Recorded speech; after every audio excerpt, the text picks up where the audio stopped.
किसान भाइयों नमस्कार। कृषि समाचार में आप सभी का स्वागत है। आज के प्रमुख कृषि समाचारों में है क्रांतिकारी गेहूं की प्रजाति 2967, रबी फसलों का समर्थन मूल्य घोषित, सी मैप में एलोवेरा प्रोसेसिंग की ट्रेनिंग, फायदेमंद है सूचना तकनीक और गन्ना किसान जाएंगे विदेश। अब कृषि समाचार विस्तार से। किसान भाइयों, गेहूं उत्पादक राज्यों में पिछले 2 सालों में रतुआ मुक्त गेहूं की प्रजाति HD 2967 इतनी लोकप्रिय हुई है कि इसकी खेती का क्षेत्रफल 60 लाख हेक्टेयर तक पहुंच गया है। HD 2967 अकेली प्रजाति है जिसकी कुल पैदावार में हिस्सेदारी 1/3 से अधिक हो गई है।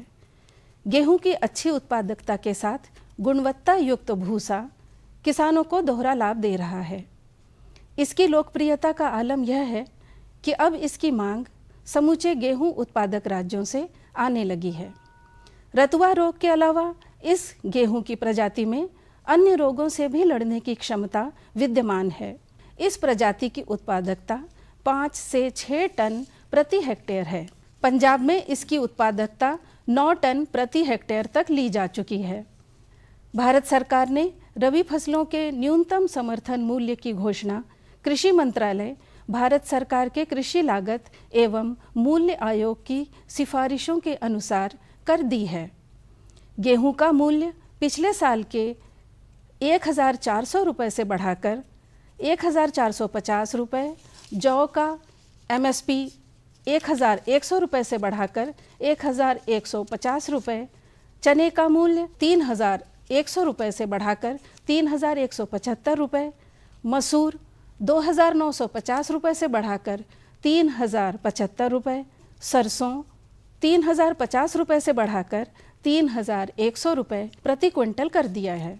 किसान भाइयों, एलोवेरा प्रकृति की बहुमूल्य देन और एक जादुई पौधा है।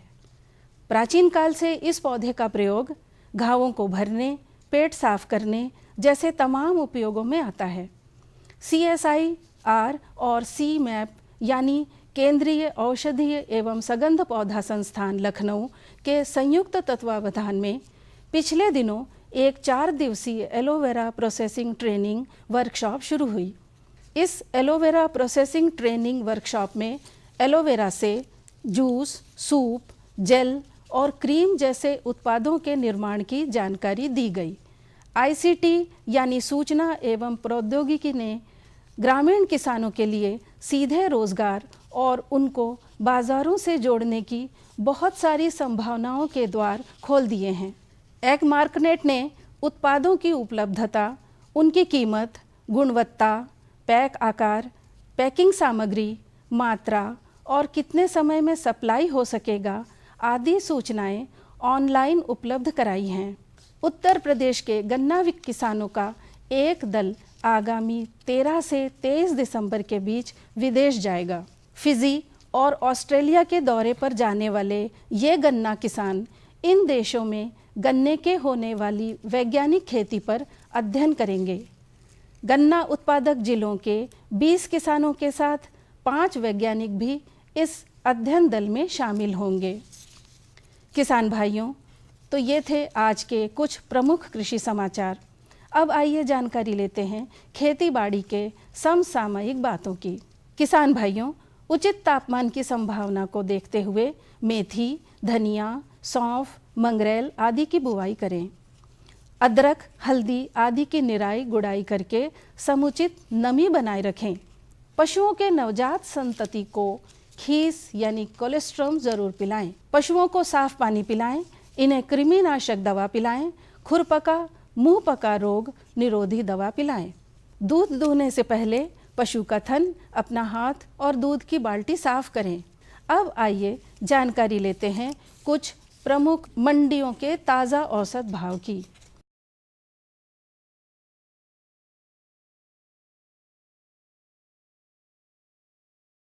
गेहूं अलीगढ़ की मंडी में 1475 रुपये, वाराणसी की मंडी में 1655 रुपये, सीतापुर की मंडी में 1450 रुपये और फतेहपुर की मंडी में 1480 रुपये प्रति क्विंटल के भाव रहा।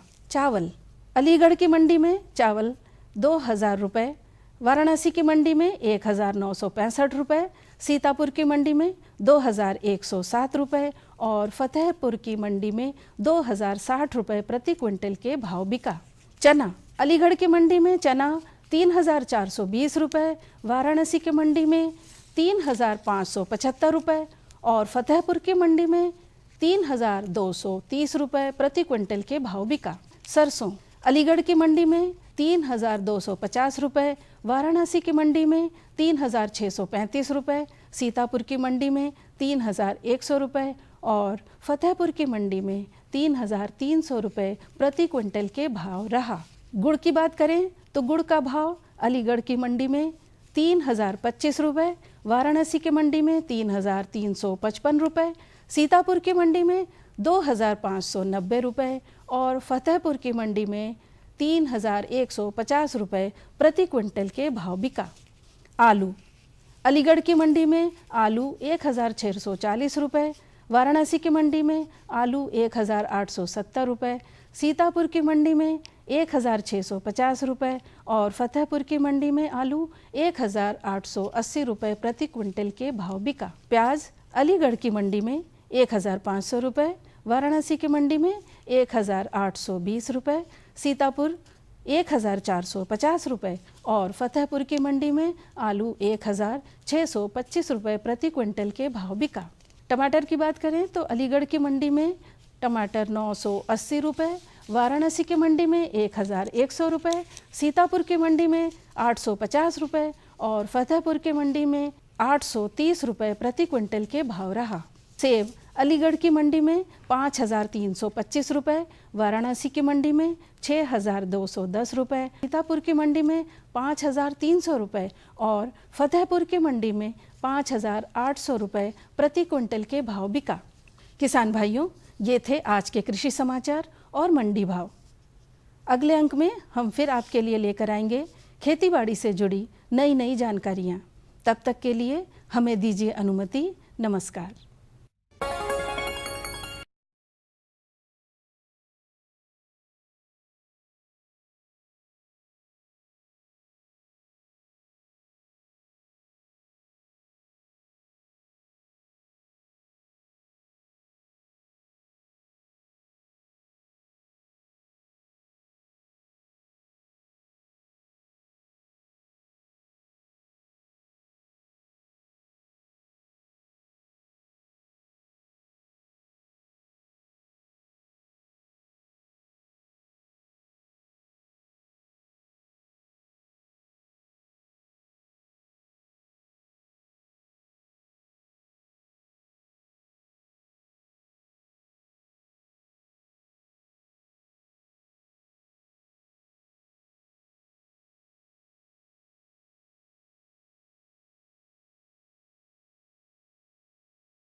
नमस्कार। कार्यक्रम कृषि दर्शन के इस नए अंक में आप सभी दर्शकों का बहुत बहुत स्वागत है।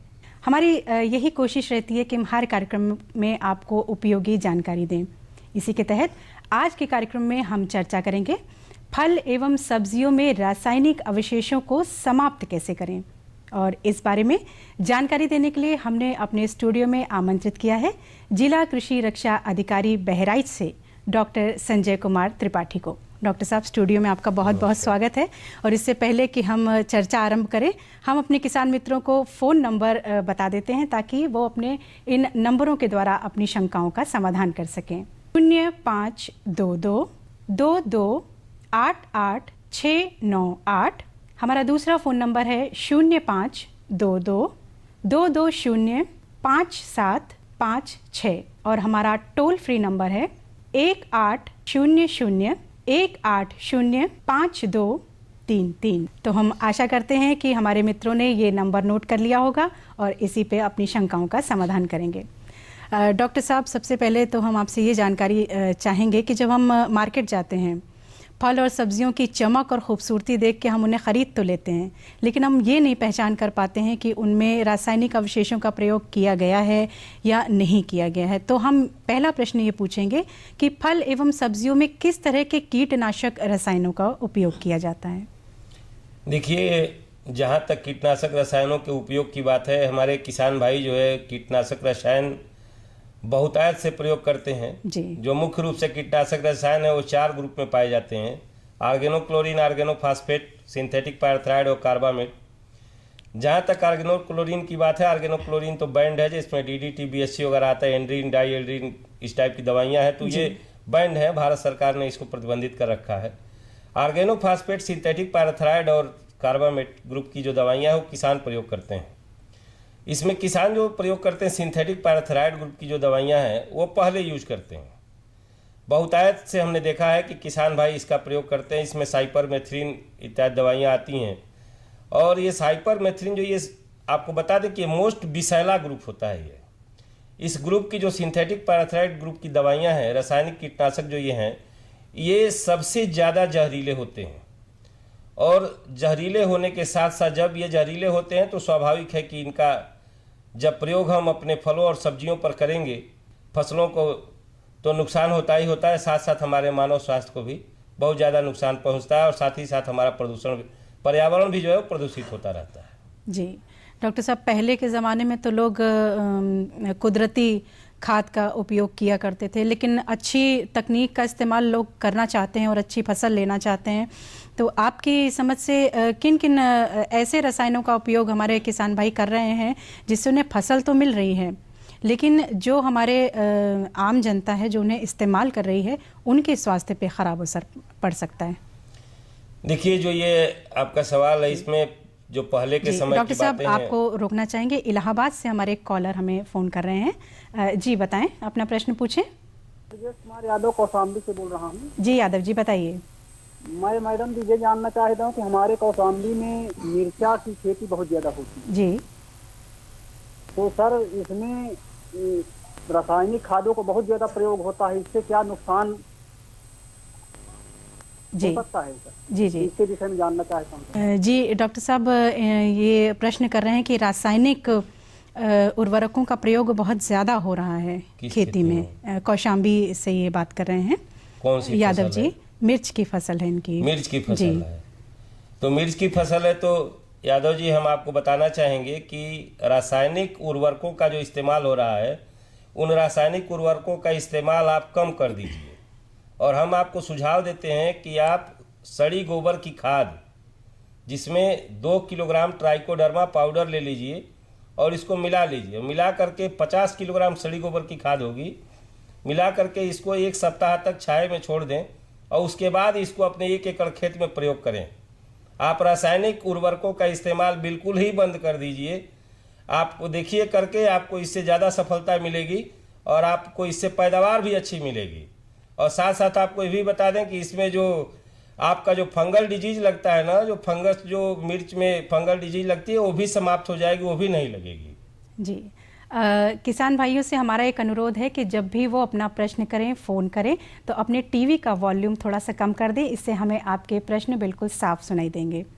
डॉक्टर साहब, आगे हम इस चर्चा को बढ़ाते हैं। ये पूछना चाहेंगे कि जब हम इन फल और सब्जियों का उपयोग करते हैं तो हमें इससे किस प्रकार की हानि पहुंच सकती है, कितना नुकसान हो सकता है हमारे स्वास्थ्य को? देखिए, जो भी ये रासायनिक कीटनाशकों के अवशेष हैं, इन रासायनिक कीटनाशकों के अवशेष से हमारे शरीर में जो हमारा नर्वस सिस्टम है जी, हमारा रिप्रोडक्टिव सिस्टम है, हमारा रिस्पायरेटरी सिस्टम है, ये सारा का सारा सिस्टम हमारा जो है खराब हो रहा है और इससे हम लॉन्ग टर्म कैंसर डिजीज से भी प्रभावित हो सकते हैं। जी, इन रासायनिक कीटनाशकों का दुष्प्रभाव बहुत ही ज़बरदस्त है और इससे हम तो आपको या सभी हमारे सुनने वाले श्रोताओं को हम यही सलाह देंगे कि इन रासायनिक कीटनाशकों का प्रयोग करने से पहले आप अपने आसपास पड़ोस के विकासखंड में कृषि रक्षा इकाइयों पे चले जाएं। आप वहाँ पे बैठे कृषि रक्षा जो इकाई पे सुपरवाइजर बैठे हैं उनसे आप संपर्क करें। संपर्क करके आप इनसे आप पूछें कि रासायनिक कीटनाशक का प्रयोग करें कि जैविक कीटनाशक का प्रयोग करें। और यदि आप जैविक कीटनाशक का प्रयोग करते हैं तो हम आपको यही सलाह देंगे कि जैविक कीटनाशक का ही प्रयोग करें, क्योंकि जैविक कीटनाशकों के प्रयोग से आपके जो फल और सब्जियों में जो रेजिड्यू की मात्रा होती है वो बिल्कुल ही नगण्य होगी, उसमें पेस्टिसाइड की रेजिड्यू नहीं जाएगी और आपका मानव स्वास्थ्य भी जो है प्रभावित नहीं होगा, साथ ही साथ आपका पर्यावरण भी प्रदूषित नहीं होगा। जी डॉक्टर साहब, हमारे बड़े बुजुर्ग कह गए हैं कि बीमार होने से अच्छा है कि हम पहले ही उसके बारे में कुछ सावधानियां बरत लें। जब हम फल और सब्जियों का उपयोग घर में करते हैं, मतलब कि उनको खाने से पहले या पकाने से पहले हमें किस प्रकार की सावधानी बरतनी चाहिए? देखिए, हम कोई भी मार्केट से कोई भी फल हो सब्जी हो, हम किसी भी प्रकार का फल और सब्जी यदि खरीदते हैं तो उसको घर में लाएं और बनाने से पहले उसको पहले ठंडे पानी से ठीक प्रकार से धो लें। जी, धो करके जो है उसको एक तो गहरे बर्तन में पानी भर ले, पानी भर करके उसमें उसको डुबो दें। जी, 1 चम्मच नमक और 1 चम्मच हल्दी, अगर सब्जी है तो सब्जी बनाने से पहले आप 1 चम्मच नमक और 1 चम्मच हल्दी के घोल में 1 लीटर पानी के में आप 1 कप पानी का ये मिश्रण है, आप 1 लीटर में जो है 4 चम्मच नमक और 4 चम्मच हल्दी मिला सकते हैं और मिला करके इसको आप प्रयोग करें। उसी में सब्जी को डुबो दें और डुबोने के बाद आप उसको आधे घंटे तक छोड़ दें। आधे घंटे छोड़ने के बाद आप उसको फिर आप निकाल कर प्रयोग कर सकती हैं। जी डॉक्टर साहब, जब हम घर में फल और सब्जियों का उपयोग करते हैं तो आप हमें ये जानकारी दें कि जो छिलके वाले फल होते हैं उनका हम इस्तेमाल कैसे करें? क्या हमें उन्हें छीलना चाहिए या किस प्रकार से धोना चाहिए? किस प्रकार से हम इस्तेमाल करें? क्योंकि फल और सब्जियों का उपयोग हम चाहते हैं हमारे बच्चे भी ज़्यादा से ज़्यादा करें ताकि उनका स्वास्थ्य बेहतर हो, तो इसके बारे में हमें जानकारी दें कि फलों को हम किस प्रकार उपयोग करें। देखिए, फल में बहुतायत से जो है सेब 12 महीने मिलता है जी, और सेब को कैसे प्रयोग करते हैं जिससे कि कीटनाशकों का अवशेष इसमें से, कीटनाशक रसायनों का अवशेष इसमें से समाप्त हो जाए। जैसे हम इसको पीलिंग करते हैं, इसको छीलते हैं पहले जी, ठीक तरह से इसको छील करके ही हमको अपने घर में या कहीं भी प्रयोग करना चाहिए। खाने से पहले इसको जी, कहाँ से? ठीक ढंग से छीलते हैं। अच्छा, जी, इस तरह से इसको हम छील लेंगे और छील के इसको हम खाने के प्रयोग में ला सकते हैं। डॉक्टर साहब, एक फ़ोन आ रहा है कुशीनगर से, हमारे एक कॉलर हैं। जी, हेलो मैम, जो प्याज का जो फसल है, प्याज की फसल, जी जी, उसमें जो हम रासायनिक दवा का जो हम प्रयोग करते हैं जी, उसका हमारे शरीर पर और उस फसल पर क्या इफेक्ट आता है? जी, हम बता रहे हैं आपको, आप सुनिए। ऐसा है कि जब किसी भी उसमें जहां आप प्याज की खेती किए हुए हैं वहां यदि आप गन्ने की खेती पहले किए हुए थे, अगर किसी गन्ना बोने वाले खेत में मतलब गन्ना काट करके यदि आपने प्याज की खेती की है तो आप निश्चित रूप से जानें कि आपकी प्याज में चाहे आप दवाई डालें, रासायनिक कीटनाशकों का प्रयोग करें या ना करें, आपके उस खेती में, आपके उस कंद में जो प्याज की कंद है उसमें निश्चित रूप से कीटनाशकों की मात्रा जो है उसमें अवशेष पहुंच गया है। अवशेष पहुंच गया है तो उसको आप जो है खाने से पहले प्याज का ऊपर का जो इसके जो सल्क होता है उसको ठीक ढंग से उसके ऊपर की 2 परत निकाल लीजिए और निकालने के बाद उसका प्रयोग करिए, अन्यथा उसमें कीटनाशक की अवशेष की मात्रा तो परमानेंट बनी हुई है। जी, फल और एवं सब्जियों का उपयोग करने से पहले आप उन्हें अच्छी तरह धो लें, अच्छी तरह से अगर छिलके वाला फल आप इस्तेमाल कर रहे हैं तो उसकी एक हल्की परत आप चाकू के द्वारा धीरे धीरे उतारें, ताकि जब आप उसका प्रयोग करें तो उसमें प्रयोग होने वाला रसायन आपके स्वास्थ्य को नुकसान ना पहुंचाए। डॉक्टर साहब को रोकना चाहेंगे। गोरखपुर से एक हमारे कॉलर हैं, प्रश्न पूछना चाहते हैं। जी, अपना प्रश्न पूछिए। Hello hello. हाँ, नमस्कार जी, अपना प्रश्न कृपया थोड़ा जोर से पूछें। हाँ, जैसा ये पूछ रहे थे जी कि बैगन है हमारे पास, जी तो बैगन को कैसे यूज किया जाए? जी, अच्छा डॉक्टर साहब, ये हमारे जो बड़े बड़े बैगन आते हैं जी। वो उसके जी जी डॉक्टर साहब ये पूछ रहे हैं कि जो बैंगन की सब्जी होती है जी जी। वो मार्केट में आजकल बहुत उपलब्ध है और उसका प्रयोग जो बहुत पसंद करते हैं इस सब्जी को, वो कैसे इनका प्रयोग करें? बैगन को आप भून करके प्रयोग कर सकते हैं, जी या उसका ऊपर का छिलका उतार के प्रयोग कर सकते हैं। जी डॉक्टर साहब, समय समाप्त हो रहा है, घड़ी इशारा कर रही है कि हम अपना कार्यक्रम समाप्त करें। किसान मित्रों, हमें पूरी उम्मीद है कि आपने इस जानकारी का पूरा फ़ायदा उठाया होगा और आगे आप जब भी फल और सब्जियां खरीदेंगे विशेष सावधानी बरतेंगे। हम आपको यूं ही अपने अंकों में नई नई जानकारी देते रहेंगे। डॉक्टर साहब, आपने अपना समय दिया, इसके लिए आपको बहुत बहुत धन्यवाद। नमस्कार।